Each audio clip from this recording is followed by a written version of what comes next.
2016 সালে বলিউডের সর্বোচ্চ আয় কার? কত টাকা? বলিউডের নায়কদের মধ্যে ছবি নিয়ে প্রতিদ্বন্দ্বিতা রয়েছে, তেমনি আয় নিয়েও তলায় তলায় একটা প্রতিযোগিতা রয়ে গেছে।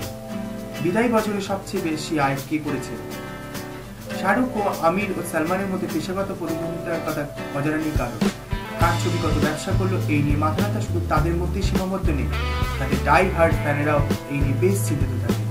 কিন্তু প্রত্যেক বছর সবচেয়ে বেশি কে আয় করলেন সেটা নিয়ে প্রতিযোগিতা কিন্তু কম কারণ কিছু নেই। গত বছর সেই তালিকার প্রথম স্থানে ছিলেন শাহরুখ খান। এবছর তাকে টপকে বলিউডের শীর্ষস্থানে রয়েছে সালমান খান। সদ্য প্রকাশিত ফোর্বস ইন্ডিয়া সেলিব্রিটি 100 তালিকায় অনুযায়ী 2016 সালে শুধু বলিউড নয়, গোটা দেশের সব সেলিব্রিটিদের মধ্যে সর্বোচ্চ আয় করেছেন সালমান খান। ফোর্বসের তথ্য অনুযায়ী এবছর 270.33 কোটি টাকা আয় করেছেন সালমান খান, যেখানে শাহরুখের এই বছরের আয় দাঁড়িয়েছে 221.75 কোটি টাকা।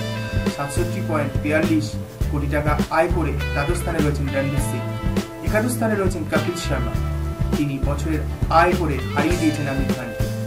সর্বোচ্চ আয় তালিকায় প্রথম 10-এর মধ্যে রয়েছেন দীপিকা পাড়ুকোন ও প্রিয়াঙ্কা চোপড়া। এদের দুজনকে পিছনে ফেলে নবম স্থানে রয়েছেন অমিতাভ বচ্চন, তৃতীয় স্থানে রয়েছেন অক্ষয় কুমার। এবছর তার মোট আয়ের পরিমাণ 203.3 কোটি টাকা।